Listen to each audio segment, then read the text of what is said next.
Yo sobat, di sini admin ingin membahas tentang dukun sakti yang kebal senjata tajam maupun senjata api, yang menjadi antek Partai Komunis Indonesia atau disebut PKI. Sebelum lanjut ke videonya, intro dulu.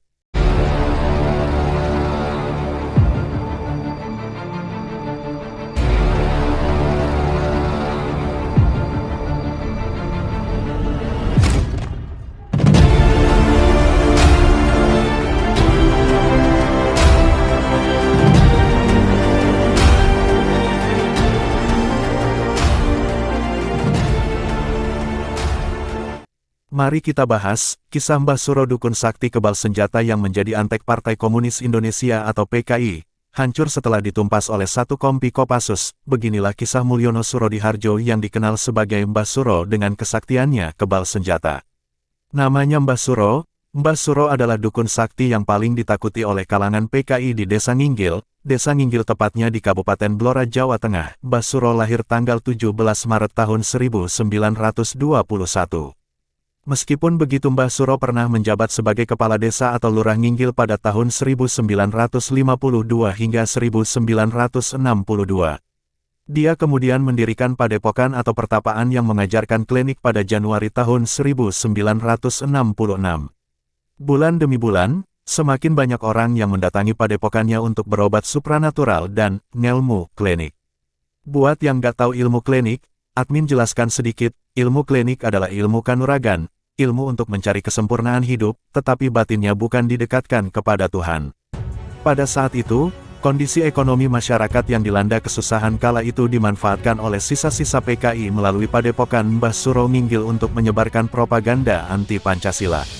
Pada tahun 1948 sampai tahun 1949, pecah G30 SPKI, para pelarian PKI yang mencari tempat aman menemukan Desa Nginggil sebagai tempat persembunyiannya dan menemukan Mbah Suro, yang mengaku sebagai pandita.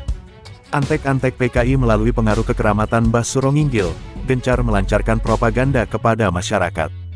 Mereka menyamar sebagai pengunjung dibantu cantrik-cantrik yang sebenarnya adalah pengendalinya. Di antaranya Bambang Sumarjo PKI Keman Soksi, dan Yusuf tokoh Bakoksi Cepu. Setiap hari, tidak kurang dari 5.000 pengunjung berdatangan ke pertapaan Mbah Suro Nginggil. Mereka berasal dari berbagai macam lapisan masyarakat di sekitar yang mendapat wejangan Mbah Suro, terutama dilakukan pada hari Jumat Wage, Jumat Pahing, dan Jumat Legi.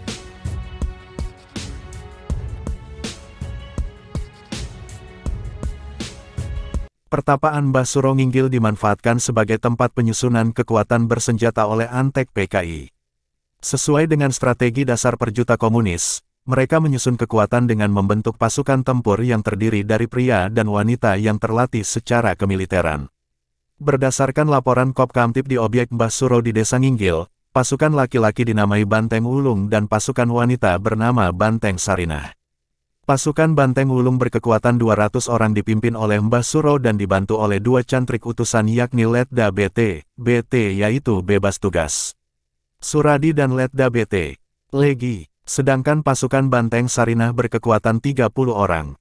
Mereka memakai seragam hitam, ikat kepala hitam, dan di lengan ada tanda pengenal berwarna merah atau hijau berupa badge dan tanda kesatuan.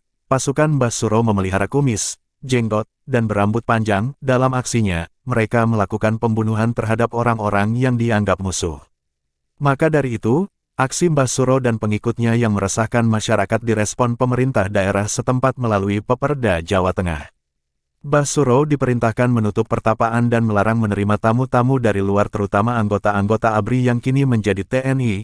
Lalu pemerintah menyuruh menutup pertapaan Mbah Suro, akan tetapi perintah penutupan dari Peperda Jawa Tengah dianggap angin lalu oleh Mbah Suro. Pemerintah berusaha menawarkan musyawarah agar tidak menimbulkan korban, antara lain dengan jalan pemanggilan Mbah Suro menghadap ke Kodim Blora.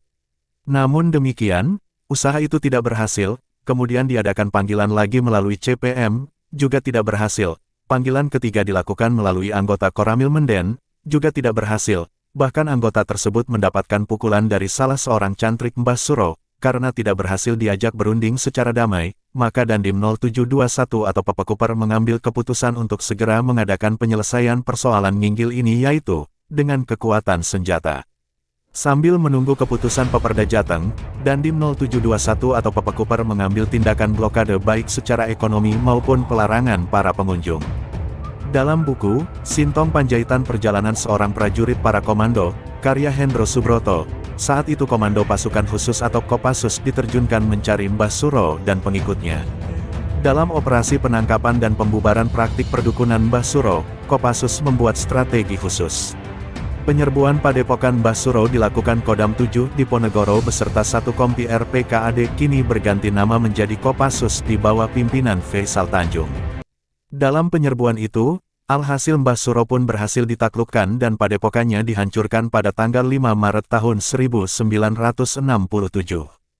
Mungkin dalam cerita ini ada salah kata atau kurang maupun berlebihan, admin minta maaf. Buat masyarakat Jawa Tengah yang tahu kisah ini bisa nambahin di kolom komentar. Sampai di sini dulu ceritanya. Terima kasih yang sudah nonton. Salam hormat.